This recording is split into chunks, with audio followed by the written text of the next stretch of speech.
Selamat datang di channel saya, Adi Chandra Setiawan. Basis data relasional adalah basis data yang mempresentasikan data dalam bentuk tabel-tabel, di mana tabel tersebut dihubungkan oleh nilai-nilai yang sama atau saling terkait. Atau bisa saya simpulkan, kumpulan tabel yang saling berelasi tersusun dari baris atau record dan kolom atau field pada suatu basis data. Saya contohkan kembali, terdapat data customer, produk, dan transaksi yang akan saya sebut sebagai tabel atau table. Dalam data transaksi, terdapat relasi antara customer dan juga relasi produk. Apakah sudah ideal sebagai tabel relasional? Jawabannya belum. Kemudian, kita harus mencari pembeda antara data satu dengan data lainnya. Customer satu dengan customer lainnya. Ada kemungkinan akan terjadi nama yang sama antar satu customer dengan customer lainnya. Maka saya akan tambahkan ID customer untuk pembedanya. Pada data produk, sudah ada pembedanya, yaitu SKU. Karena satu SKU mewakili satu produk. Kemudian, pada data transaksi, saya tidak lagi memasukkan nama customer, nomor telepon, alamat, karena sudah diwakili oleh ID customer. Dan tidak perlu juga saya menyimpan nama produk, karena cukup diwakilkan oleh SKU.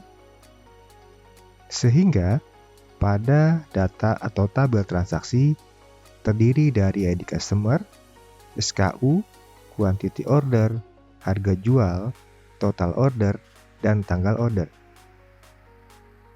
Apakah sudah ideal? Masih belum ya, teman-teman. Pada data customer, kita sudah bisa membedakan data customer satu dengan customer lainnya dengan menggunakan ID customer.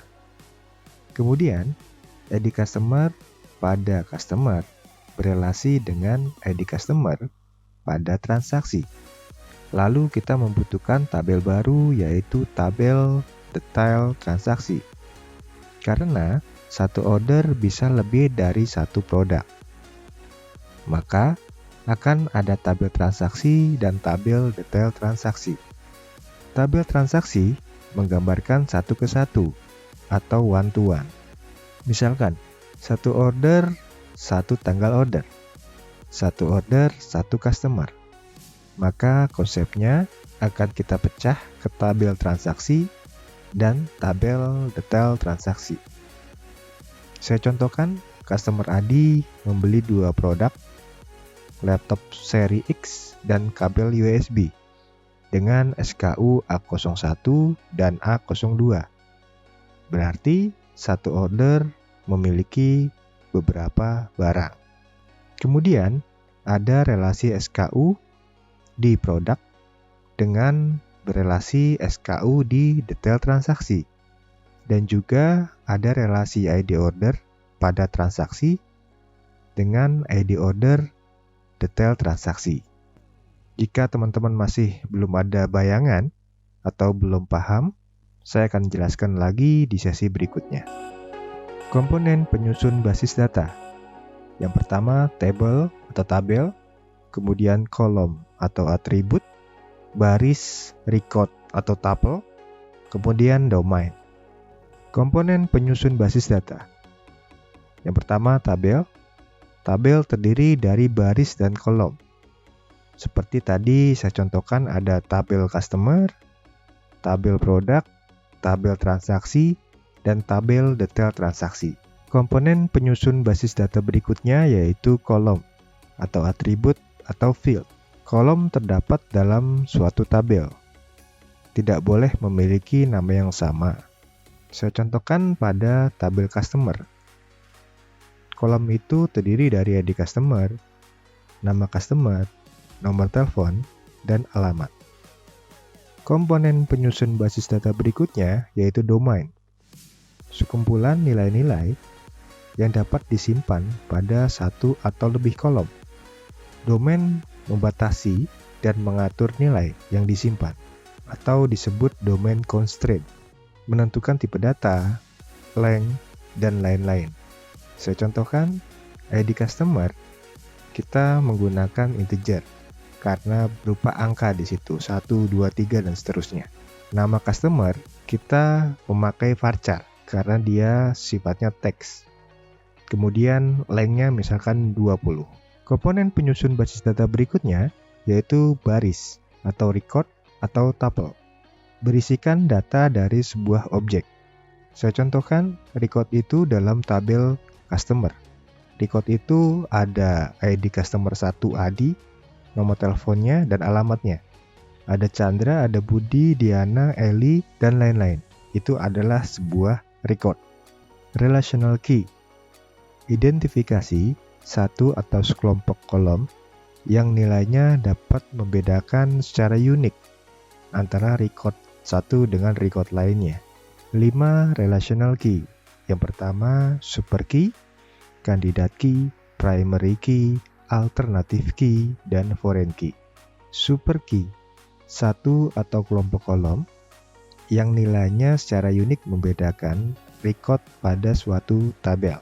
Pada tabel customer, super key-nya adalah pertama ID customer, karena membedakan customer satu dengan customer lainnya. Nomor telepon, dia juga membedakan customer satu dengan customer lainnya. ID customer dan nama customer juga membedakan customer satu dengan customer lainnya. Nama customer dan nomor telepon itu pun membedakan customer satu dengan customer lainnya. Nama customer dan nomor telepon dan alamat itu juga super key, karena dapat membedakan customer satu dengan customer lainnya. Candidate key, super key di mana tidak ada lagi satu himpunan bagian dari super key yang dapat menjadi super key kembali. Candidate key-nya ID customer dan nomor telepon, karena ID customer dan nomor telepon lebih unik dibandingkan dengan lainnya. Primary key, satu kandidat key yang dipilih untuk membedakan record satu dengan yang lainnya pada suatu tabel. Primary key-nya adalah ID customer, karena ID customer ini membedakan data satu dengan data lainnya. Alternative key, kandidat key yang tidak dijadikan sebagai primary key, jadi sebagai alternatif. ID customer tadi sebagai primary key, sedangkan alternative key yaitu nomor telepon. Foreign key, satu atau kelompok kolom yang nilainya sama atau terkait dengan kandidat key pada tabel lainnya. Saya contohkan, ada relasi antara ID customer pada customer dengan ID customer pada transaksi. Yang dijadikan foreign key adalah ID customer yang berada di tabel transaksi. Kemudian, ada relasi SKU pada tabel produk dengan SKU pada detail produk. Yang menjadi foreign key yaitu SKU pada detail transaksi. Kemudian, ID order pada transaksi berelasi dengan ID order pada detail transaksi. Yang menjadikan foreign key yaitu ID order pada detail transaksi. Saya simpulkan, foreign key merupakan primary key dari tabel lainnya. ID customer merupakan primary key pada tabel customer. Karena dia berelasi dengan tabel transaksi, maka dia sebagai foreign key pada tabel transaksi.